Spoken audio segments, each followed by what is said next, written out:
Alors dans la paracha de Korach, on assiste à ce qu'on va vulgairement appeler une dispute, une marloquette, avec des conséquences très particulières, qui vont donc nous permettre de nous amener à la réflexion de savoir pourquoi est-ce que la marloquette, la division, c'est quelque chose de tellement grave.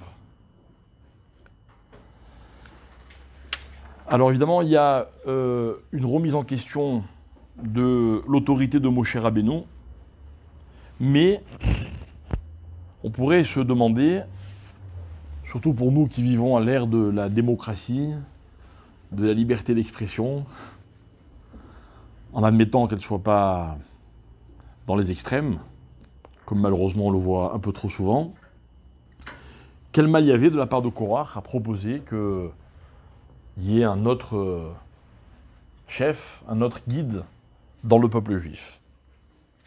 Et en fait, dans la réaction de Moshe, suivie par Akadosh Baruch Hu, vous allez voir tout de suite, on se rend compte de la gravité de la situation. Korach va donc dire à Moshe et à Aaron, Rav Lachem, ça suffit, pourquoi on a besoin de vous? Et si on a besoin d'un chef, pourquoi vous? Et Moshe Rabbeinu essaye donc de les raisonner, et il dit on va demander à Hachem d'être l'arbitre. Et Moshe dit attendons de voir quelle est la décision d'Hachem. Là-dessus, la Torah raconte que Moshe se fâche parce que le ton monte, etc., etc. Peu importe, on va pas aborder tous les détails, mais on va voir que Moshe Rabbeinu va donc non pas se justifier, mais demander à Hachem d'intervenir de façon encore plus explicite que juste de se prononcer. Moshe va dire Vayomer Moshe bezot ted'un, par cela vous allez savoir que c'est Hachem qui Hachem chez l'Achani, c'est lui qui m'a envoyé pour faire tout ce que je fais. Vélo kilo milibi, c'est pas moi avec mon cœur, littéralement, c'est pas parce que j'avais envie. Et quelle va être cette preuve? Im kemot kol adam yemutun ele, si tous ces hommes meurent comme littéralement tous les gens meurent, ok? Alors, lo Hachem chez l'Achani. On n'aura pas la preuve, on aura la preuve que c'est pas Hachem qui m'a envoyé. Et donc vous aviez raison. Ve'im beria ivra Hachem, mais si Hachem, il crée littéralement une création, et que la terre ouvre sa bouche et qu'elle les avale, alors vidatem kinyatsu anashima ele et Hachem. Alors vous comprendrez que, en fait, la lutte de ces hommes n'est pas contre moi, mais contre Hachem lui-même. Et donc en fait, on va voir que Moshe Rabbeinu, ce qu'il demande dans cette tirade, c'est pas seulement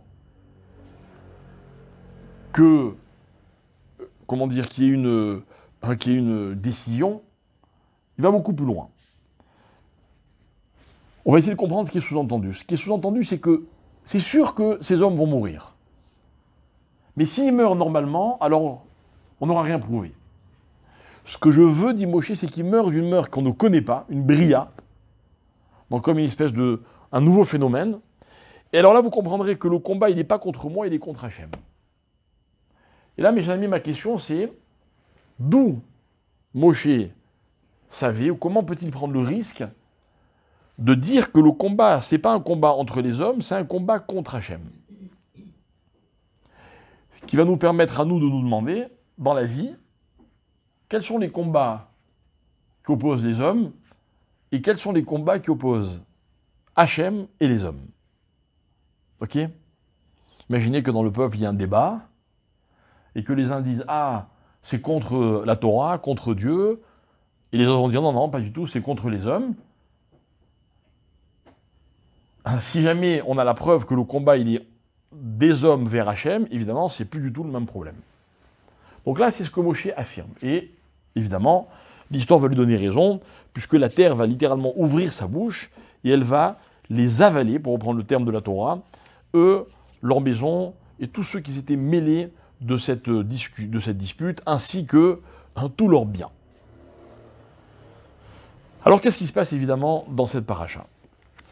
Le problème de la marloquette, de la division, de la discussion, vous le savez, il existe depuis très longtemps.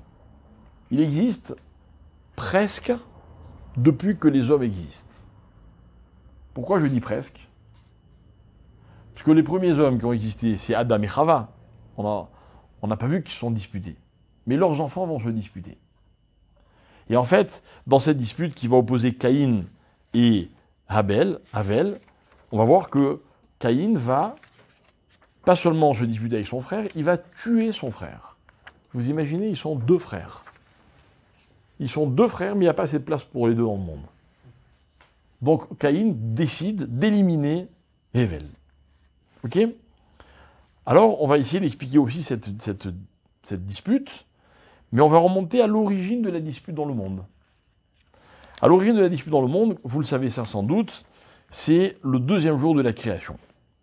En effet, lorsque Hachem crée le monde, le premier jour, la Torah dit, il va créer la lumière, après avoir créé le ciel et la terre, et Hachem va dire, Vayar Elohim et Haor ki tov, et Dieu a vu que la lumière était tov.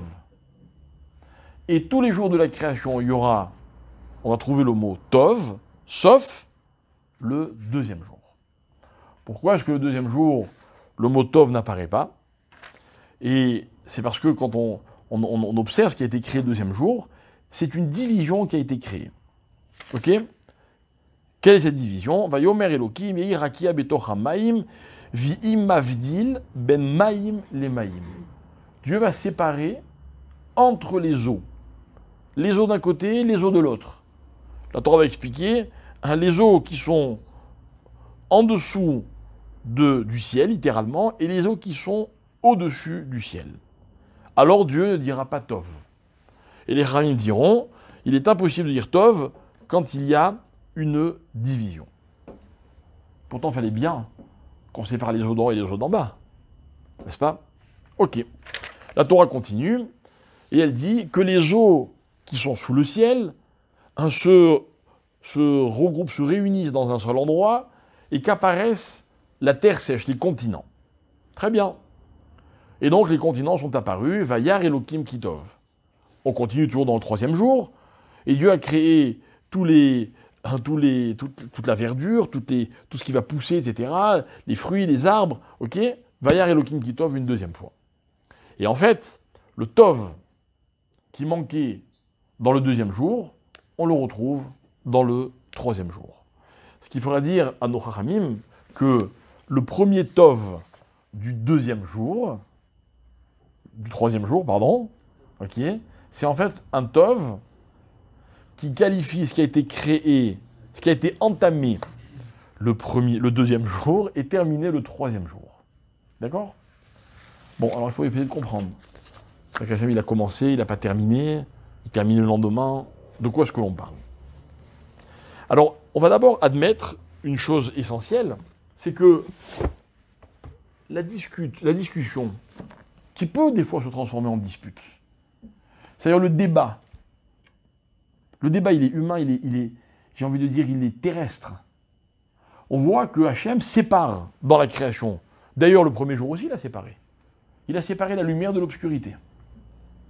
Ok? Donc finalement, la séparation, elle n'est pas fondamentalement dramatique. Et pourtant, parce que le deuxième jour, il y a eu une séparation, nous disent les Chachamim, alors il n'y a pas de Tov. Ok?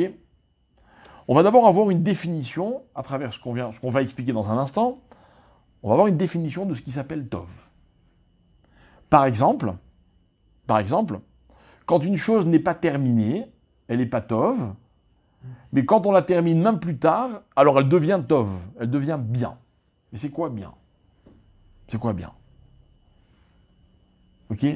Comment savoir ce qui est qualifiable de cet adjectif qui est le mot Tov? Alors, dans un texte que l'on récite, que l'on est censé réciter tous les matins, qui est en fait une Mishnah, il est écrit comme ça.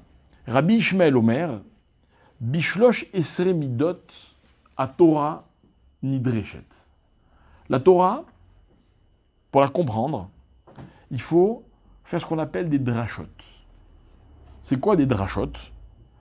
Les drashot, ce sont des techniques qui nous permettent de comprendre le sens véritable de ce que la Torah cherche à nous enseigner. Première règle, première technique, Kal vachomer. Vous savez ce que c'est un Kal vachomer? Kal vachomer, c'est la règle de à plus forte raison. Donc, si la Torah m'enseigne quelque chose qui est kal, ça veut dire léger, pas grave, facile, je peux déduire que, a fortiori, à plus forte raison, quelque chose qui est chamour. Si par exemple je dis il est interdit de ceci, ok, et c'est quelque chose de facile, alors à plus forte raison, ce qui est plus compliqué. D'accord? Si je vous dis celui qui fait un petit dommage, bah, il est chayav, il est responsable, il doit dédommager, à plus forte raison s'il a fait un grand dommage. Kal vachomer. Et on va voir que dans la Torah, il y a des kal vachomer. Dans la Gemara, il y a énormément de fois où les Chachamim vont décider de halachot par cette loi du Kal vachomer. Après, il y a Gzera Shava. Gzera Shava, c'est la comparaison entre deux versets, deux enseignements. Binyan Av, Vekatuv Echad, ou Binyan Av, Veshne Ktuvim. Là, on rentre déjà dans des règles un peu plus compliquées. Klal ou prat, prat ou klal ou prat ou klal. Ok? Peu importe. Torah, des fois, elle donne des enseignements qui sont généraux, puis après, elle rentre dans les détails. Le fait qu'elle ait donné un enseignement général et puis après un détail, le détail, en fait, il vient définir la généralité, ou alors la généralité vient définir le détail, ça dépend des cas. Et puis, il y a un certain nombre de règles. Ok? Il y en a 13. Écoutez, quelle est la 13e? La 13e, c'est la suivante. Vechen. Shne ktuvim amakrishim zeedze. Deux versets qui se contredisent. Il existe dans la Torah que des fois, on a l'impression qu'il y a marqué une chose dans un endroit et le contraire dans un autre endroit. Comment faire? Ok? On a l'impression, écoutez bien, qu'il peut y avoir entre deux enseignements de la Torah une marloquette, une stira. D'accord? Une contradiction, donc un débat, quoi. Une fois tu me dis ça, puis une fois tu me dis ça. Comment on fait? Alors, les Ramim disent Ad sheyavo akatuv ashelishi veyachria benehem. La Torah me dit, les Ramim me disent, cherche le troisième verset. Le troisième verset qui va aller ou comme l'un ou comme l'autre, et lui, il va être machria. D'accord? Il va faire pencher la balance. Alors, mes chers amis, il faut comprendre quel est le mécanisme de cette façon que peut avoir la Torah de nous donner un enseignement. Elle me donne deux versets, elle m'enseigne deux versets qui se contredisent, mais un troisième qui vient éclairer l'un des deux. Donc il y en a un qui n'a pas raison. S'il y en a qui n'a pas raison, pourquoi on me le dit? Peut-être qu'on me le dit juste justement pour que le débat puisse exister. Peut-être que le débat en lui-même, il a déjà une raison d'être. Le troisième, il ne touche pas. Le troisième quoi? Il n'est pas concerné par le problème. Pourquoi? Il vient de l'extérieur. Donc il peut comprendre les autres. Mais Rami vont nous enseigner, notamment le Roche, que dans l'histoire de Korach, la chose la plus dramatique qui s'est passée, c'est tous les fans qu'avait Korach, qui n'avaient rien à gagner dans l'histoire, et qui l'ont soutenu pour le soutenir. Et on va leur reprocher, on va leur dire, hein, vous vous mêlez d'une dispute qui n'est pas la vôtre. C'est encore pire. C'est encore pire. Non. Là, il semblerait qu'il y a deux versions. Il y en a une qui est émette. La version qui est émette, qui est vraie, elle est prouvée par un troisième verset. Ok? Bon, moi, je veux comprendre le raisonnement. Pourquoi il y a deux qui se contredisent et un qui vient faire pencher la balance. Ok? Bien. Alors, on va essayer d'expliquer qu'est-ce que c'est qu'une dispute. Qu'est-ce que c'est qu'une marloquette. peu importe si elle est négative ou positive pour l'instant. Une marloquette, c'est la chose, c'est le phénomène suivant. Vous pensez quelque chose.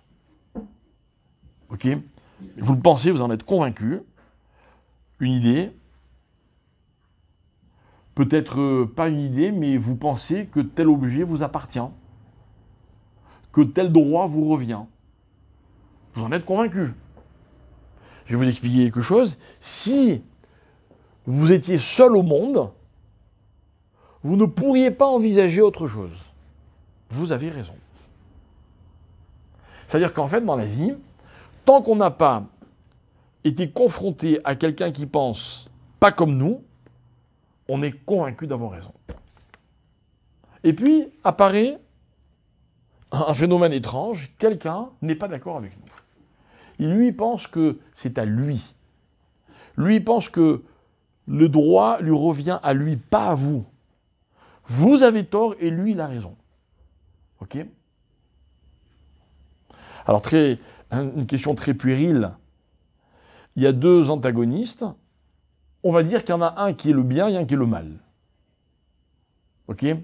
Qui est le bien et qui est le mal? Ma question, c'est pas vous ou l'autre. Ma question, c'est le premier ou le deuxième. Et ce qui est intéressant, c'est que dans un débat ou dans une dispute, ok, le deuxième, il a toujours le rôle de celui qui incarne pas le bien mais le mal. C'est-à-dire que s'il y a un seul avis, le mien par exemple, mais je prends exprès l'exemple du mien, c'est-à-dire le vôtre quand il s'agit de vous, parce que quand c'est nous qui pensons, alors on est convaincu d'avoir raison, on est dans le bien. Celui qui vient me contredire, c'est lui qui a tort. C'est lui qui vient remettre en question ce qui existe déjà. C'est-à-dire que dans la vie, celui qui veut changer les choses, il n'a pas le bon rôle. Encore une fois, ne vous fiez pas à ce qu'on appelle, dans le langage moderne, le changement. Les gens adorent le changement. Ok? Mais la remise en question. Il y avait une ligne de conduite, il y avait une façon de penser. Et quelqu'un vient et il vous propose autre chose. Moi, par exemple, j'ai été élevé dans la Torah depuis mon plus jeune âge. Pour moi, la Torah, c'est le émet, parfait, c'est la vérité. Et puis quelqu'un vient et il contredit ses idées. Pour moi, il a tort. Pour moi, il est le mal. C'est-à-dire que le deuxième, il va faire de ce qui était jusqu'à présent une évidence et une réalité, écoutez bien, il va créer ce que nous on va appeler la loi des extrêmes. Moi, je pensais être dans le vrai et il n'y avait rien d'autre. Quand vous venez me contredire, vous me renvoyez à une extrême parce que vous incarnez une autre extrême. Ok? Et le problème, c'est que dans deux extrêmes, il n'y a pas une vérité et un mensonge. Il y a deux extrêmes ou deux extrémités d'une même droite. À partir du moment où vous et moi, on parle du même sujet et on n'est pas d'accord, on se situe donc chacun de l'autre côté, mais de cette même droite, de ce même acquis. Donc qui a raison et qui a tort? Et là, on a un problème. C'est que là, on n'arrive plus à savoir qu'est-ce qui est tov et qu'est-ce qui est ra.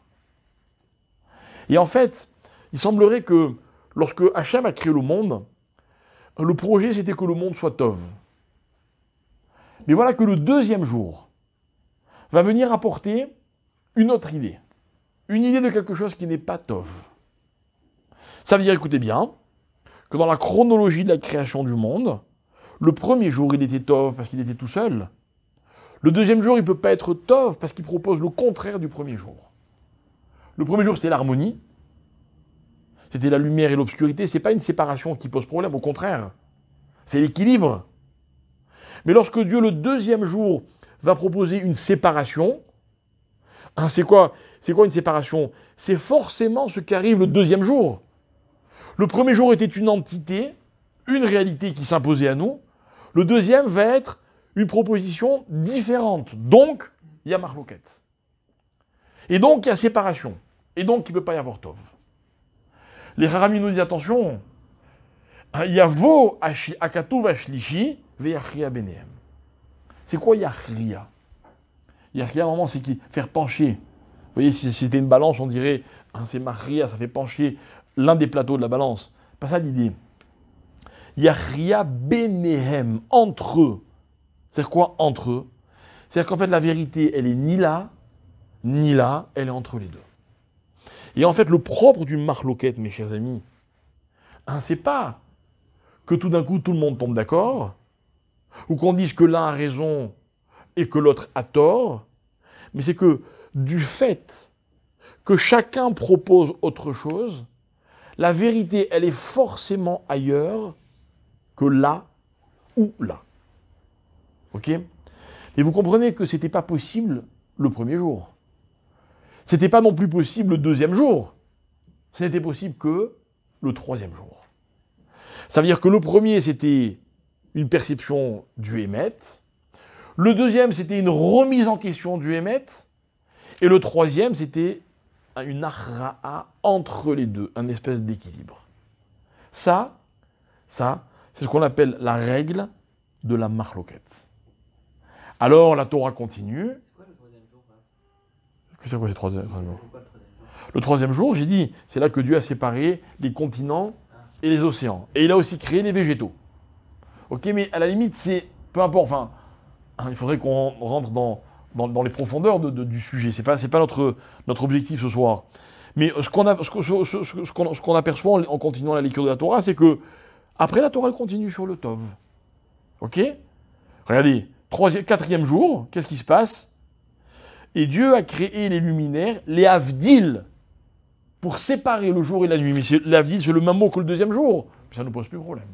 Incroyable. Et puis Dieu continue dans sa création, et lorsqu'il atteint la fin de la création, fin du sixième jour, Vayar Elokim et Kol Asher Asa, quand il avait tout créé, c'est quoi tout créé?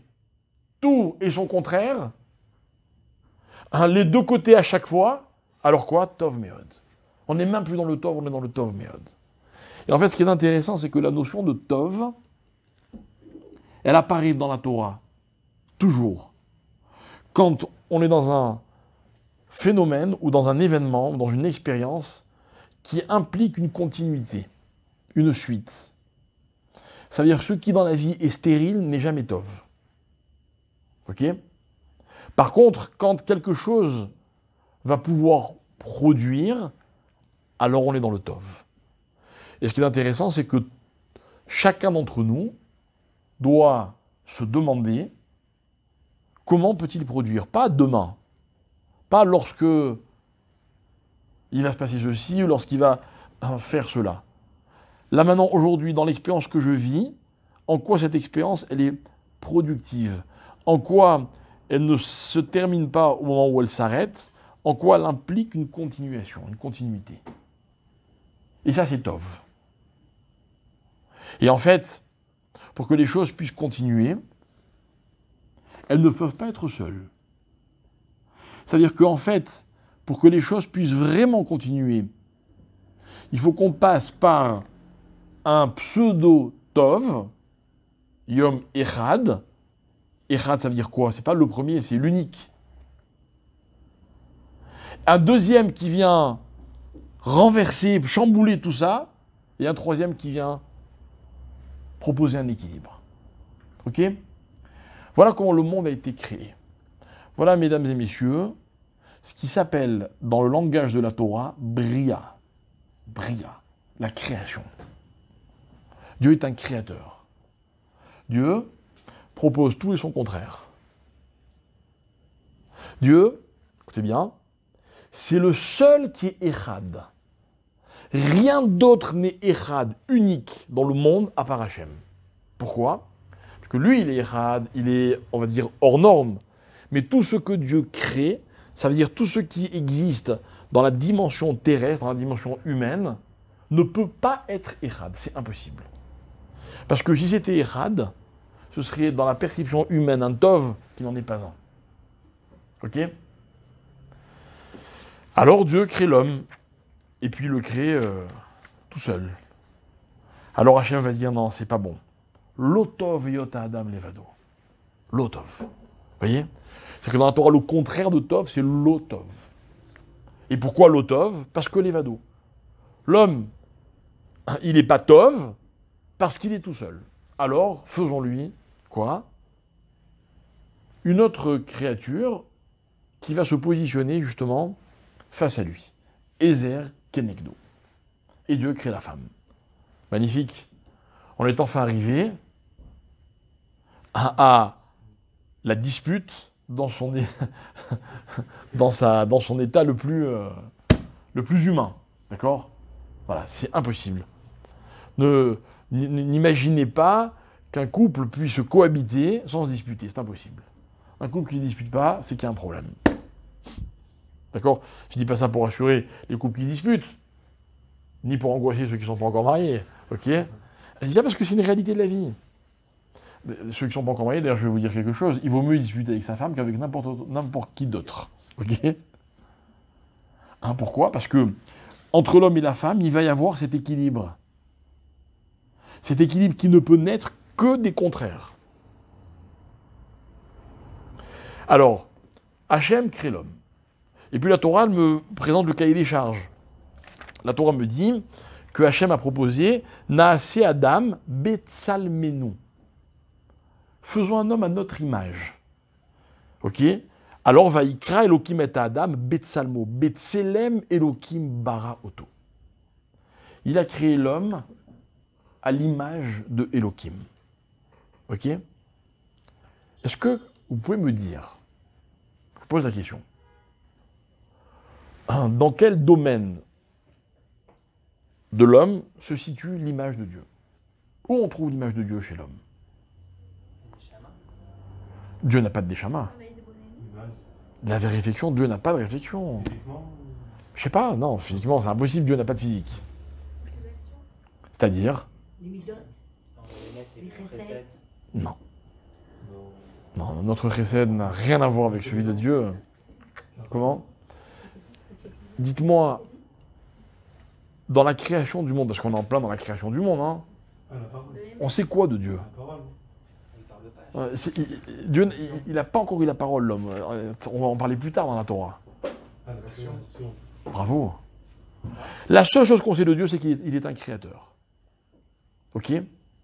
Ce qui fera dire au Rachamim que lorsque Dieu crée l'homme à son image, en fait, il le crée créateur. Il y a marqué dans les Téhilim, dans le Téhilim 8, Téhilim Chet, il y a marqué Vatechasreu me'at me'elokim.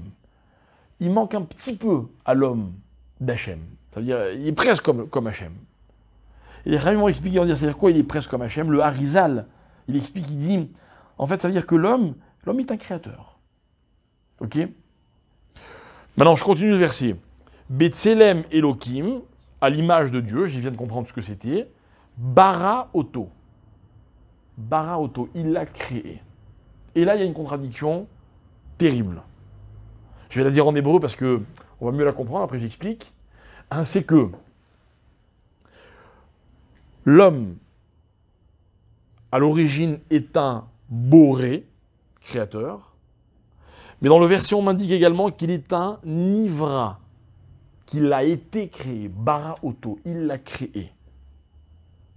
Or,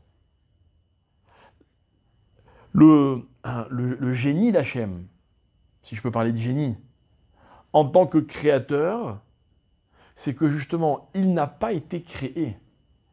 Ça veut dire que si créateur était une valeur absolue, elle impliquerait que celui qui crée, qui dispose de cette faculté, ne peut pas avoir été créé. On ne peut pas être un vrai créateur si on a été créé. En d'autres termes, il semblerait a priori qu'on ne peut pas être boré et Nivra. Ah, si, Hachem. Non, Je vais dire. Hachem, il n'est pas Nivra. Et justement. C'est ce que je dis. Donc Hachem, il est boré. Or, l'homme, on me dit qu'il est Tselem Elohim dans le sens où il est boré, il est créateur. Mais en même temps, on me dit Baraoto, il l'a créé, c'est-à-dire qu'il a été créé. Donc il est boré et Nivra. C'est un problème. C'est un problème. C'est-à-dire que, c'est donc qu'il n'est pas vraiment créateur, quoi. Vous comprenez? C'est-à-dire qu'en fait, imaginez, je change un peu les termes, même si, ne vous arrêtez pas à l'exemple lui-même, hein, mais l'idée. Imaginons que je veux définir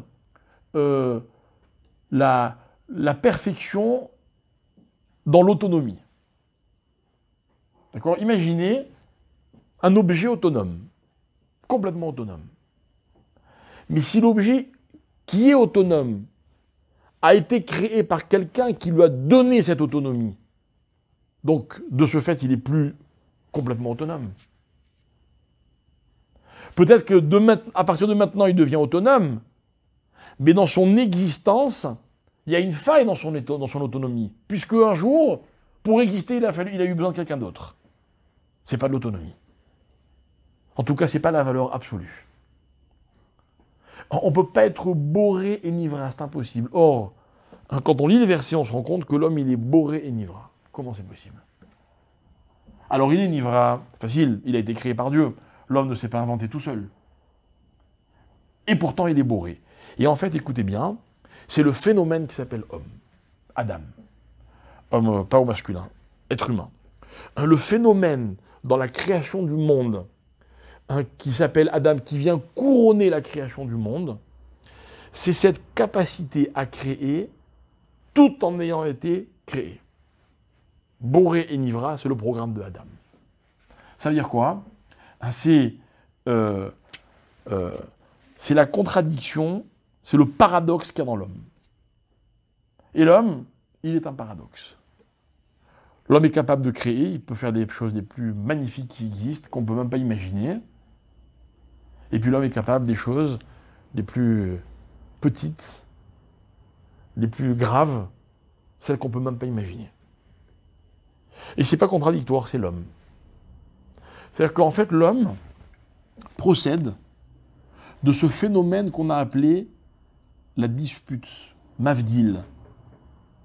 Il y a une extrême, mais il y en a aussi une deuxième. Et le combat de l'homme, constamment, c'est de placer le curseur entre les deux, de créer l'équilibre. Entre les deux, ça ne veut pas dire forcément à distance égale des deux extrêmes, mais en fonction de ce que l'homme veut définir, il doit savoir, justement, varier, bouger le curseur et le mettre là où va se trouver l'équilibre. Et pour ça, il a donc besoin de quelqu'un qui ne sera pas d'accord avec lui, qui va lui montrer une autre vision du monde, qui va avoir une autre perception des choses, qui va comprendre différemment les mots que lui va prononcer. Voilà, j'ai donné tout le programme d'un couple. Ça, c'est Adam et Chava. Ça, c'est le projet de Adam. Et en quoi l'homme est un créateur? Alors, le summum de la création, c'est quoi? C'est quand l'homme va lui-même créer la vie. Et voilà que l'homme et la femme, chose que rien d'autre ne pourra créer, l'homme et la femme vont créer des enfants. Ok? C'est jusqu'à présent, avec toutes les réformes philosophiques, idéologiques, morales, avec toute la technologie, avec tout ce qu'on peut imaginer, inventer, et tout le progrès, on n'a jamais trouvé une autre formule pour créer un être humain que l'union de l'homme et la femme.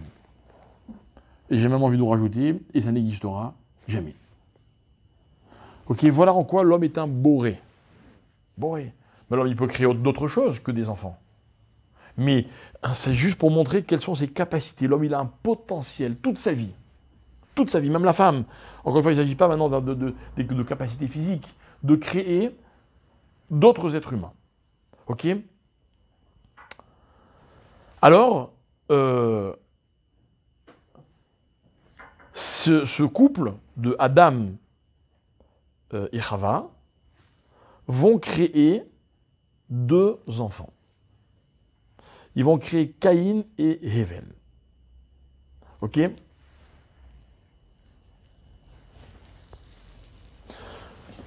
Si on veut encore un tout petit peu philosopher, on peut expliquer la chose de la façon suivante.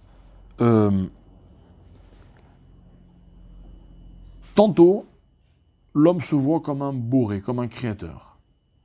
C'est-à-dire que l'homme se voit comme étant capable de tout.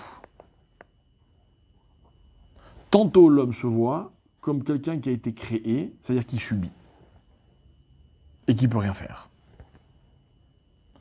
Et ça peut être des fois comme ça et des fois comme ça. Ça peut être chaque instant de la vie. Ça peut être dans chacune de mes démarches que je me vois et comme ça et comme ça. Quelles que soient les expériences que je vis, j'ai aussi bien l'impression de les subir qu'au contraire, d'être celui qui génère quelque chose. Donc, ça, c'est ce qui définit l'homme, Adam. L'homme, tout au long de sa vie, il a à la fois le sentiment qu'il est capable de tout. Il faut juste qu'il en ait envie. Il faut juste qu'il en ait l'énergie. Et il se sent aussi tellement petit, tellement tributaire des circonstances, il subit tellement la vie qu'il est capable de rien. Et donc, Adam et Chava vont avoir 2 enfants, Caïn et Hével. Et voilà que Caïn et Hével vont se disputer. Vous savez pourquoi ils se disputent? Pourquoi Caïn va tuer Hével? La Torah nous raconte une histoire qui a l'air un peu bizarre, enfin pas bizarre, mais elle est tellement puérile cette histoire. La Torah nous raconte que Caïn, Caïn, il fait un cadeau à Dieu. Vayave Caïn mipri Adama mincha Lachem. Il fait un cadeau, il offre à Dieu des fruits. Vous voyez, il a fait pousser quelque chose et il fait cadeau à Dieu une partie de son labeur, de ce qu'il était capable de produire. Vous imaginez sa fierté et en même temps comment dire, il est content de faire plaisir à Dieu. Alors la Torah me dit Ve'evel evi gamhu mi bechorot sono michel behem. Alors Evel lui aussi, il amène les prémices de son troupeau. Vaïcha Hachem el Evel ve'el minchato. Et Hachem semble préférer le cadeau de Hével plutôt que celui de Caïn. Ok? Vaïchar les Caïn meod. Alors Caïn se met en colère. Et Dieu lui dit, mais pourquoi tu te mets en colère? Alors Caïn lui répond, et il dit, bon bref, il dit, c'est à cause de mon frère, etc. Vayakom Caïn el Evel arrive, vayahargeu. Et donc, il se lève littéralement et il le tue. Ok? Mes chers amis, pourquoi Caïn a tué Evel? T'es jaloux, c'est tout. C'est juste une petite histoire de frère, qui est quand même tragique, quoi. C'est injuste. Hachem, il a accepté son cadeau, pas le mien, c'est injuste. C'est injuste, et c'est pour ça qu'il le tue. Alors on fera un plus beau cadeau. Mais ils communiquaient pas entre eux, en fait. Qui? Les 2 frères, ils n'arrivaient pas. Mais il semblerait que oui, puisqu'il y a marqué Vayomer Caïn el Evel arrive, il lui dit, il lui parle, et en fait il se lève et il le tue. Mais il n'a pas eu le temps. C'est-à-dire que vous voulez expliquer juste une espèce de rivalité entre frères, quoi. Ils se parlent pas assez, il est jaloux. Hein? Kavod. Mais vous comprenez que on parle des enfants de Adam et Chava, c'est-à-dire que vous savez que ces hommes avaient une dimension incroyable dans la Torah. On les considère comme des... Ils avaient une perception du monde. On pourrait presque dire qu'aujourd'hui, la perception que les hommes peuvent avoir du monde, elle est divisée par toute l'humanité. Mais eux, ils ont vu, comment on dit en français, le tamtsit du monde, c'est-à-dire ils ont vu le concentré. Ils ont vu les choses dans leur côté originel. Ok? Donc ils étaient beaucoup plus proches de la vérité que ce que n'importe qui peut être tout au long de l'histoire. Vous savez que dans la Torah, on ne considère pas que le monde va dans le sens que les hommes veulent lui donner. D'après la Torah, le monde n'évolue pas, au contraire, il régresse. Donc on ne peut pas expliquer simplement l'histoire de Caïn et Hevel comme si c'était deux frères qui se disputent. Il y a beaucoup plus que ça. En fait, écoutez bien, il y a tout un programme. Il y a le programme, premièrement, dit le Harizal, il y en a un qui s'appelle Caïn et l'autre qui s'appelle Hevel. Ok? Ça veut dire quoi Caïn? Ça veut dire quoi Caïn? Alors, les Khamim vont expliquer, la Torah va expliquer. Ve'adam yada et Chava ishto vatar vateled et Caïn. Donc, ils se sont connus littéralement, et elle a enfanté d'un enfant, et elle a enfanté de Caïn. Et pourquoi Caïn? Va Tomer kaniti ishet Hashem. On va laisser tomber l'explication de Chava. On va juste pomper de ce que dit Chava, que dans le mot Caïn, il y a le mot kinyan. C'est quoi kinyan?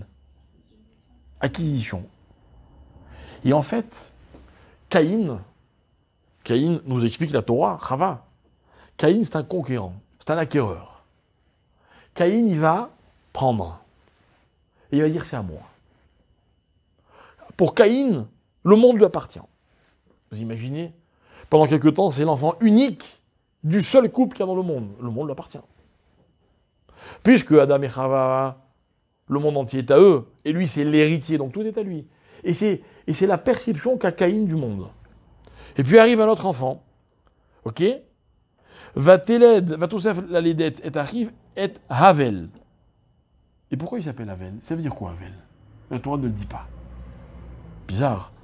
La Torah elle a bien expliqué les noms, elle explique pourquoi Esav, Yaakov, Avram, Yitzhak, ok? Elle n'explique pas pourquoi Hevel. Vous savez pourquoi? Parce qu'il n'y a pas d'explication.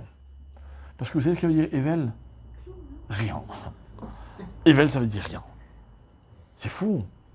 Hevel, il est rien. Alors vous allez me dire, mais c'est pas juste. Non, c'est pas qu'il n'est pas juste. C'est ça, Hevel. Et puis j'ai une preuve. Parce que juste après, qu'est-ce que me dit la Torah? La Torah me dit que Caïn amène un cadeau à Hachem. Ve'evel evi gamhu. Traduisez-moi, gamhu. C'est quoi lui aussi? C'est que quand il a vu son frère amener un cadeau, il a dit, bah moi aussi j'ai amené un cadeau. Et j'ai une question, et si Caïn n'avait pas amené de cadeau à Dieu, est-ce qu'Evel en aura amené un? Non. C'est ce qui a marqué gamhu. Gamou. Alors c'est quoi Gamou? Écoutez bien, ne vous moquez pas mes chers amis, parce que... D'accord, ne décidez pas que vous êtes ni des Caïn ni des Hevel. Mais en fait, Hevel, c'est ce genre d'individu qui vit à travers les autres, qui veut ressembler aux autres, qui adopte le comportement tendance. Vous voyez? Puisque tout le monde fait ceci, ben moi aussi. Qui va aller s'acheter un vêtement, qui va dire non, c'est pas assez de mode ça. Vous n'avez pas le dernier modèle? La dernière collection? Qui dit non, je peux pas être différent des autres.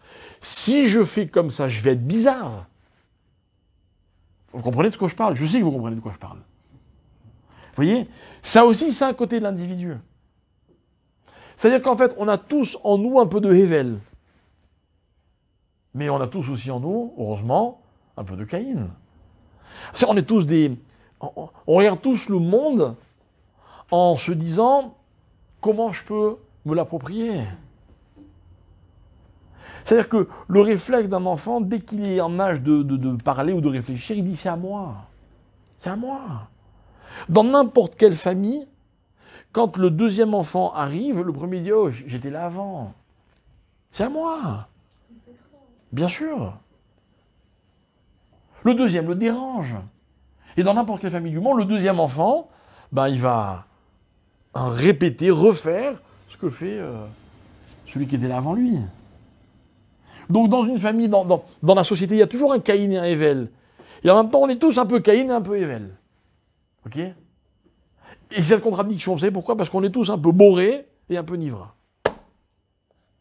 Et en fait, ce qui est extraordinaire, c'est que, d'après beaucoup de Chachamim, la naissance de Caïn et Hevel a eu lieu le vendredi, avant Shabbat. Et il y a une marloquette dans ceux qui pensent ils sont nés avant Shabbat. Est-ce que Caïn a tué Hével avant Shabbat aussi ou pas? Ce qui est certain, c'est que d'après cet avis, que Caïn et Hével sont nés avant Shabbat, lorsqu'est arrivé le Shabbat, c'est la fin de la création, c'est quand il y a dans le monde du Caïn et du Hével. Il y a du preneur et il y a du copieur. Il y a celui qui cherche à exister par lui-même et celui qui est entraîné par les autres, qui existe un peu par procuration. Il y a ce côté de l'individu qui veut s'affirmer, mais ce côté aussi qui suit le mouvement. Ce côté de l'homme qui se croit capable de tout, et ce côté de l'homme, de l'individu, qui ne se sent pas capable, qui a l'impression de subir l'existence. Et ce que je veux dire, c'est que l'un sans l'autre, c'est pas possible. Que en fait, si on a expliqué que la marloquette est une partie intégrante du monde, de la création, c'est parce qu'en fait, l'homme, il vit dans une marloquette. Et la marloquette, vous savez, on vient d'apprendre quelque chose d'incroyable. Si j'ai pas besoin d'une deuxième personne pour être en marloquette. Moi aussi, je suis pas d'accord avec moi-même. Parce qu'il y a 5 minutes, je pensais que j'étais capable de tout, et puis là, je viens de me rappeler que, non, j'ai telle contrainte ou telle limite. Ah non, qu'est-ce que je vaux? Je suis nul.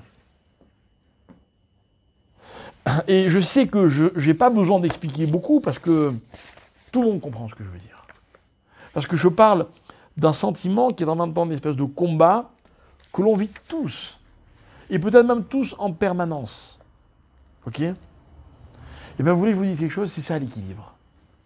L'équilibre, c'est qu'en fait, un homme, il a besoin de se dire, tout est à moi. Tout est à moi.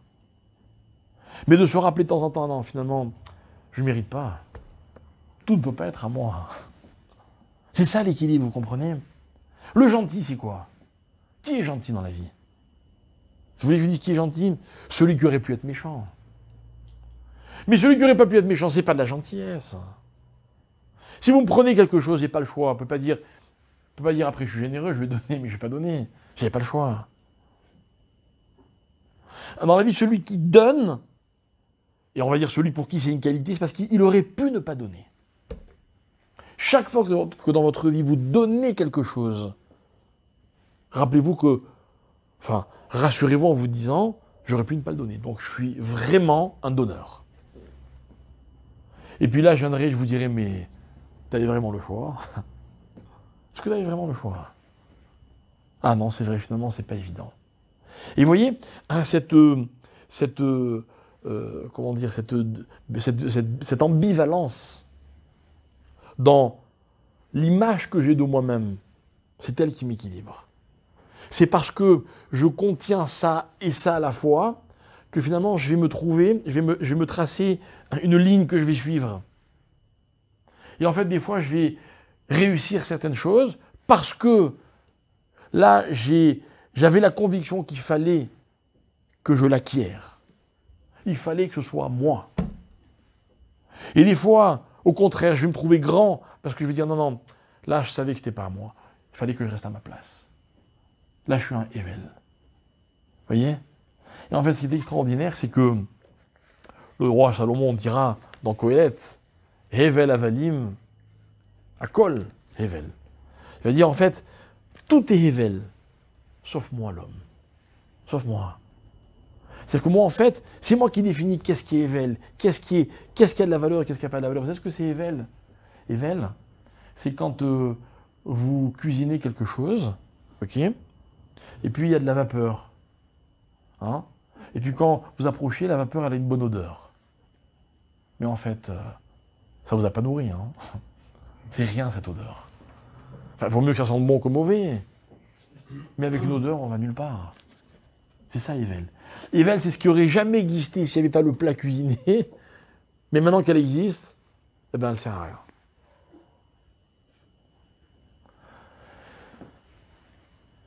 Vehevel evi gamhu. Et c'est ça que Caïn n'a pas supporté. Vous voyez?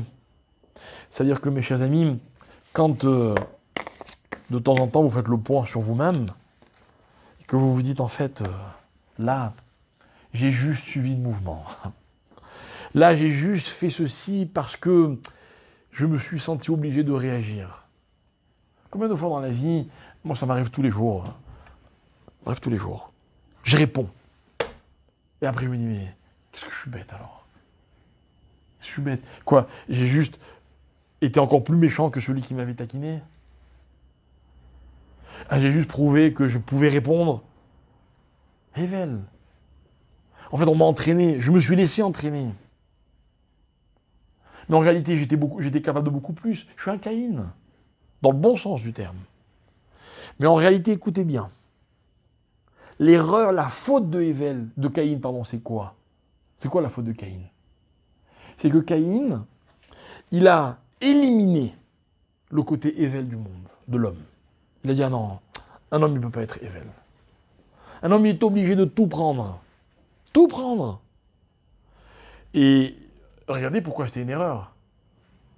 Parce que Dieu lui fait un reproche, lui dit, il est où ton frère? Alors Caïn va lui répondre cette fameuse phrase, je suis le gardien de mon frère. Alors il lui dit, mais enfin, je sais très bien que tu l'as tué. Le sang de ton frère crie dans sa tombe. Maudit sois-tu, lui dit Hachem. Alors Caïn lui dit, c'est vrai. Gadol avoni mineso. Ma faute est trop grande pour que je puisse l'assumer. Ok? Il reconnaît son erreur. Alors il lui dit, mais c'est pas juste. Enfin, écoutez bien. Veaya kol motsei yargeni. À cause de ma faute, dit Caïn, tout celui qui me trouvera me tuera. Maintenant que j'ai tué, on va se venger. On va vouloir me tuer. C'est-à-dire Caïn dit à Dieu, maintenant que moi j'ai éliminé ce qui me dérangeait, ben un jour on m'éliminera moi aussi. Alors quoi? Donc je suis condamné. Alors Dieu lui dit non. Vayomerlo Hashem lachen kol ore Caïn shivataim yukam, etc. Dieu dit non, t'inquiète pas. J'empêcherai les hommes de te tuer. Magnifique. Parce que maintenant, il va falloir que tu vives, pas avec ce regret. Le regret n'est jamais un sentiment positif. Il va falloir que tu vives en voulant refaire exister ce que tu as éliminé.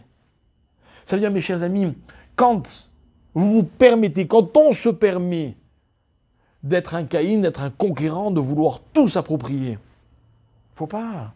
Oh là là, faut vite que je refasse exister le Hevel qui est en moi. Qui suis-je? Qui suis-je? Vous comprenez? Ce combat qu'il y a dans l'homme, c'est celui qui va lui donner cet équilibre qu'il peut trouver. Et puis Dieu, il crée un homme, une femme, deux contraires. Qui a raison, qui a tort? Qui a raison? Les femmes se plaignent que les hommes cherchent à les dominer. Les hommes se plaignent que les femmes finalement leur imposent tout ce qu'elles veulent, d'une façon ou d'une autre. C'est vrai, écoutez-les. Écoutez-les, moi je suis convaincu que dans la société, ainsi on nous laisse le temps. J'espère que non, parce que ça devient des fois grave. Mais tout ce combat pour la liberté de la femme, ou je sais pas comment, l'égalité, appelez ça comme vous voulez, eh bien, si l'histoire nous laisse le temps un jour, vous savez ce qui va se passer? Exactement le contraire. Un jour les hommes diront, mais enfin, faut qu'on existe. C'est pareil, il y aura les mêmes arguments, les mêmes combats. On sera sans doute pas là pour le constater. Donc moi, homme, j'ai pas de côté féminin, ok? Je vais le chercher chez une femme. Et vice-versa. Et donc on va retrouver cet équilibre, mais dans la marloquette, dans le sens noble du terme. Vous voyez, dans ce débat où chacun va incarner autre chose, et souvent un tour de rôle, pour que justement on puisse s'y retrouver. Bien, alors pourquoi je vous parle de tout ça, alors que nous sommes dans la paracha de Korach? D'abord, évidemment, c'est la paracha de la marloquette, mais en fait, le Harizal dira quelque chose d'extraordinaire. Quand vous prenez le mot Korach, ok, un Korach, valeur numérique 308. Ok, Korach, il va combattre Moshe. Moshe, valeur numérique 345. Combien il manque? 345 moins 308. 37. 37, Gematria et Hevel. Et le Harizal, il va dire, en fait, vous savez ce qui manquait à Korach? Il manquait Hevel. Et en fait, qu'est-ce qu'on reproche à Korach? Pas d'avoir proposé autre chose, ça a toujours existé. Toujours. Au contraire, nous, on glorifie Beth Shammai et Beth Hillel, Rabbi Yehuda et Rabbi Meir, et tous les antagonistes qu'il y a dans le Talmud. On a presque l'impression qu'il ne pourrait pas y avoir de Torah et de Halacha s'il n'y avait pas toujours quelqu'un pour dire le contraire de ce que l'autre a dit. Ok?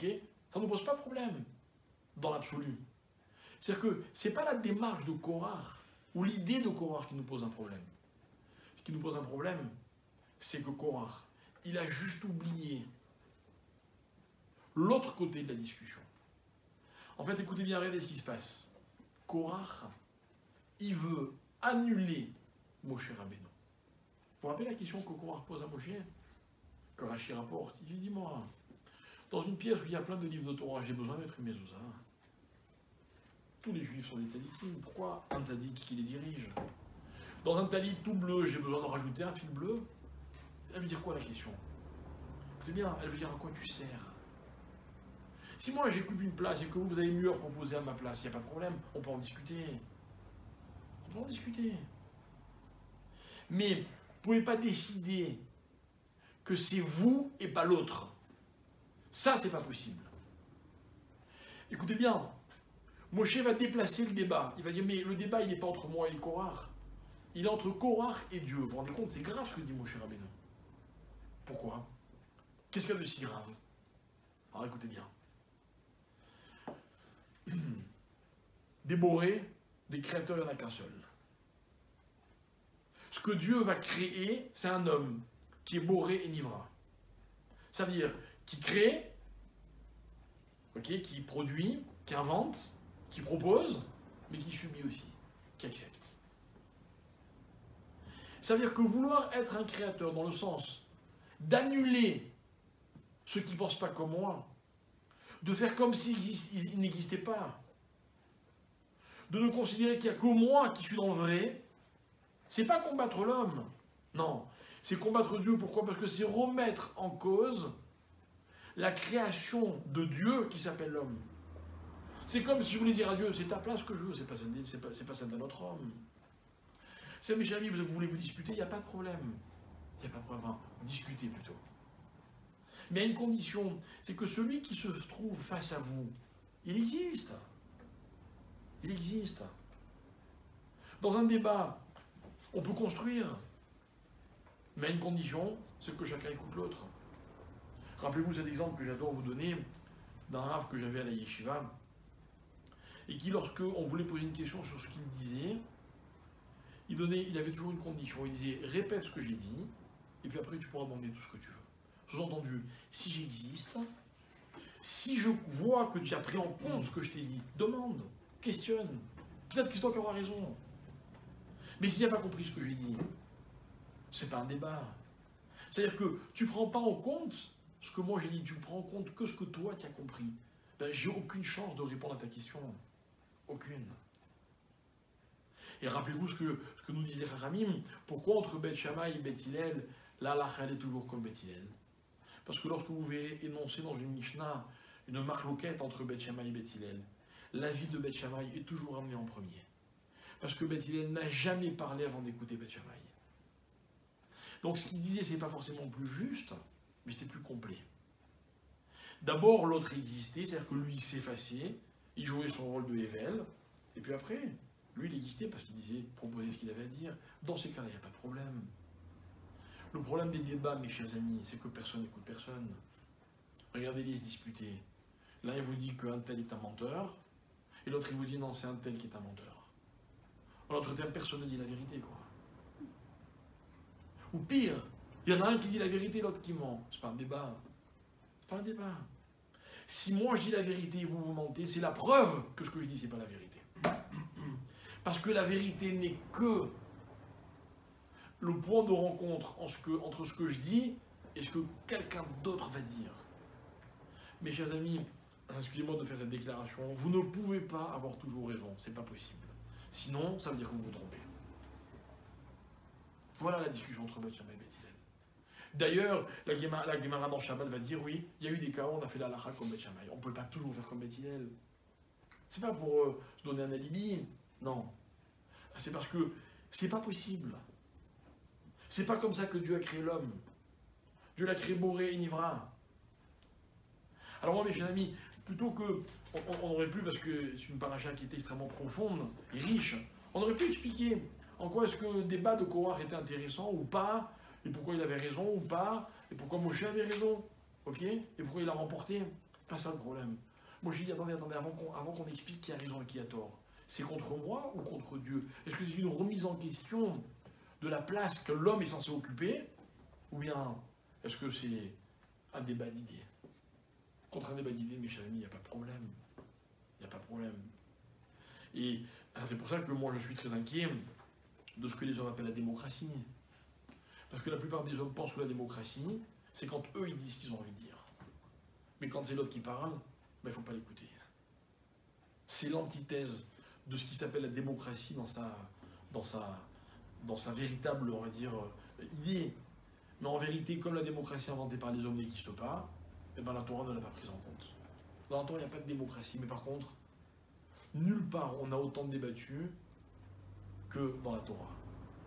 Et dans la Torah, il n'y a pas un maître qui a dit quelque chose et qu'on n'a pas cité sous prétexte qu'il avait tort. Vous comprenez? Par contre, ceux qui ont eu raison, c'était grâce à ceux qui avaient tort. Parce que quand vous me posez une question, vous m'obligez à donner du poids à ce que je vais dire. Vous savez, la Gemara elle dit, on l'a déjà cité plusieurs fois, la Gemara elle dit « O chavruta, o mituta ». Je traduis littéralement « ou un ami, ou la mort ». Très dur comme phrase. Celui qui vit seul, il faut mieux qu'il meure. Non. En fait, la Gemara elle parle de l'étude de la Torah. Elle te dit « ainsi t'étudies seul ». Ok? Ce que tu dis, c'est pas les paroles vivantes. Ce que tu dis, c'est pas l'incarnation de la vie dans l'enseignement de la Torah. Ta Torah n'est vraie que si tu l'opposes à quelqu'un d'autre. Parce que quand je parle seul, j'ai toujours raison. En tout cas, c'est ce que je pense. Mais dès que je dis je l'oppose à quelqu'un d'autre, c'est plus pareil. Moi, j'adore donner des cours de Torah, vous savez pourquoi? Parce qu'en donnant des cours de Torah, j'ai une chance de dire quelque chose de raisonnable. Mais si je ne le disais pas à d'autres comme vous, par exemple, ça pourrait jamais être vrai. Donc, en d'autres termes, si c'est vrai, c'est parce qu'il y a vous en face, qui me fait des fois des regards un peu sévères, et je me dis, voilà, il faut que je corrige le tir. C'est vrai. C'est vrai. Même si vous étiez complètement muet, mais parce que je sais que ce que je dis, je l'oppose à ce que vous pensez ou vous pourriez penser. Donc, ça a une consistance. Donc, on est comme dans une logique qui s'appelle premier, deuxième et troisième jour. Deux versets, Ve'yavo Ashtishi Ve'yachia Benehem. Celui qui vient, qui donne l'équilibre au milieu. Et pour Korach, il n'y avait pas d'équilibre. C'est lui qui avait raison, et il fallait éliminer Moshe Rabbeinu. Moshe Rabbeinu, il avait fait son temps, ça y est, c'est fini. Et s'il avait encore raison, qui a dit que, au bout d'un certain temps, une personne doit partir? Peut-être que c'est vrai, je ne sais pas. Hein. Je ne sais pas. Mais c'est pas ça l'argument, vous comprenez? On ne peut pas, imaginons, je donne un exemple que la personne a pensé, on ne peut pas construire une campagne électorale en disant l'autre a tort. Impossible. Ça n'a pas de sens. Ça n'a pas de sens. C'est pas un débat d'idées. N'importe quel homme sensé, si vous dites mieux que lui, à un moment, il va devoir le reconnaître. Mais juste dire il a tort, hein, c'est pas un débat. Ça n'a pas de sens. Ce n'est pas Adam. Ce n'est pas Adam, c'est Caïn, sans révèle. C'est très dangereux. Hein, c'est le danger de la dualité. Avec tout ce que ça peut impliquer, la Torah l'avait déjà prévu depuis le début. Le meurtre. Vous comprenez? Vous comprenez l'importance de la discussion, mais en même temps la discussion intelligente. Intelligente. Moi, j'ai toujours fui les débats. Toujours. Chaque fois qu'on m'a proposé, j'ai dit non, ça ne m'intéresse pas. Parce qu'en général, dans les débats, vous avez deux personnes qui parlent, mais aucune des deux qui n'écoute l'autre. Donc ça n'a aucun sens. Par contre, si vous me promettez qu'on s'écoute tous les deux, et moi j'en prends l'engagement, je suis prêt à débattre avec celui qui veut. La condition qu'on s'écoute. Dans un débat, ce qui compte, c'est pas prouver qu'on a raison. C'est de proposer. Mais pour proposer intelligemment, il faut aussi que j'écoute ce que l'autre a à dire. Voilà quelle était l'erreur de Korach. À Korach, il manquait Hevel pour faire Moshe Rabbeinu. Magnifique comme idée. Il manquait juste que lui se remette en question. ou que lui dise, ok, Moshe existe, moi aussi peut-être j'existe. Et puis à la fin d'un débat, il y en aurait un des deux qui aurait dit, bah non, c'est ok, c'est toi, c'est pas moi. Et Moshe, il le dit, il aura accepté. Il s'en remet à Dieu, Moshe dit à Dieu, c'est Dieu qui va décider. Il ne dit pas, Korah, tais-toi, hein, tu n'as pas de légitimité. Alors que Korah, remet en cause la légitimité de Moshe Rabbeinu. Et ça, c'est une erreur. Et c'est ça qu'on appelle la division. Et mes chers amis, on apprendra de nos maîtres qu'ils n'ont jamais été d'accord, mais toujours unis. Parce qu'ensemble, ils cherchent à définir la vérité. En sachant pertinemment que chacun seul n'avait aucune chance d'y arriver. Donc il fallait qu'ils soient plusieurs. Mais pas forcément d'accord, ce qui s'appelle Marloket et Shem Shamaim. Et Korah, dans les Pirkei Avot, c'est le symbole de Marloket chez nous les Shem Shamaim. Une Marloket qui n'est pas désintéressée. On ne débat pas pour les idées, on débat pour s'imposer. Ok? Et c'est de là que les conséquences les plus terribles, Chas et Shalom, peuvent arriver. Que Hachem nous en protège. Vous savez qu'on vit une période qui est très sensible. Très sensible. Comme je dis toujours, les circonstances de la vie, on ne les choisit pas. On ne les choisit pas. Ok? Soi-disant, les hommes votent en pensant que la majorité va remporter. Et on se rend compte souvent que, des fois, que la majorité, même la majorité, n'a rien à dire. Elle ne remporte pas. Et ça veut dire que quoi? Que Hachem nous impose des circonstances. Et nous, dans ces circonstances, il faut qu'on soit grandi. C'est quoi grandi? Capable de ne pas justement tomber dans le piège. Le piège du débat qui n'a pas de sens. Je n'ai pas dit que je ne dois pas défendre ce en quoi je crois. Je n'ai pas dit ça. Je n'ai pas dit que si demain on veut piétiner le Shabbat, piétiner un tas de choses, je ne dois pas me battre. Mais je dois me battre toujours dans un vrai débat d'idées. Toujours. Mon discours n'était pas politique du tout, mais en tout cas, les événements sont là pour nous donner des enseignements et nous donner des preuves de ce que la Torah nous avait déjà dit depuis bien longtemps. Hein, ça s'avère réel, vrai, et donc nous implique directement et personnellement et de façon collective.